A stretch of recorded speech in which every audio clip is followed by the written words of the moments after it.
Praise lord.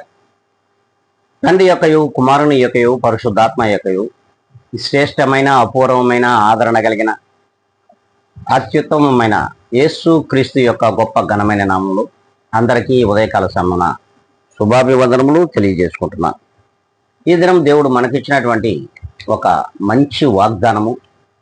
ఈ వాగ్దానము చేత మనమందరం కూడా ఈ దినమున అడుగులు వేద్దాం.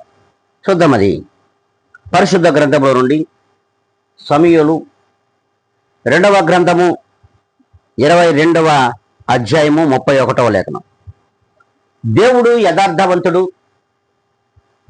ఆయన నిర్మలమైన మనస్సు గలవాడు. దేవుడు సర్వ సృష్టిలో యథార్థవంతుడుగా ఉన్నాడు. ఆయన యొక్క మాట నిర్మలమైనది. అవును, మన మాటలు ఎలా ఉన్నాయి? నిర్మలంగా ఉన్నాయా? అంటే శాంతి కలిగించే మాటలు ఉన్నాయా? నెమ్మది కలిగించే మాటలు ఉన్నాయా? మన మాటలు లోకానుసారమైన మాటలతో ఈ లోకంలో జీవిస్తూ ఉన్నాం.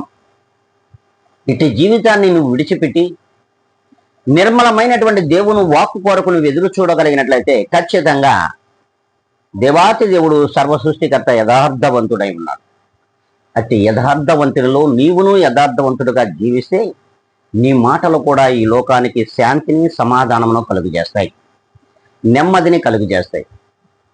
మరి ఈ దినమైనా సరే మనము లోకుల పక్షముగా కానీ విశ్వాసుల పక్షము కానీ యాజక సమూహము పక్షముగా కూడా మనము నెమ్మది కలిగినటువంటి నిర్మలమైన మాటలు కలిగి ఉందాము అనుకుంటే, యథార్థవంతులుగా ఈ లోకంలో దేవునికి మాదిరికరంగా జీవిస్తామనుకుంటే ఇప్పుడే తలలు వంచుకుందాం, కళ్ళు మూసుకుందాం, ప్రార్థనలో అందరము కూడా ఏకీపిద్దాం. మహాపరిశుద్ధుడా, ప్రేమ కలిగిన మా యేసయ్య, మీకు వందనములు, కృతజ్ఞతలు. తండ్రి, ఎంతైనా నీవు నమ్మదగిన దేవుడు, నీవు యథార్థవంతుడవు, నీ వాక్కు నిర్మలమైనది.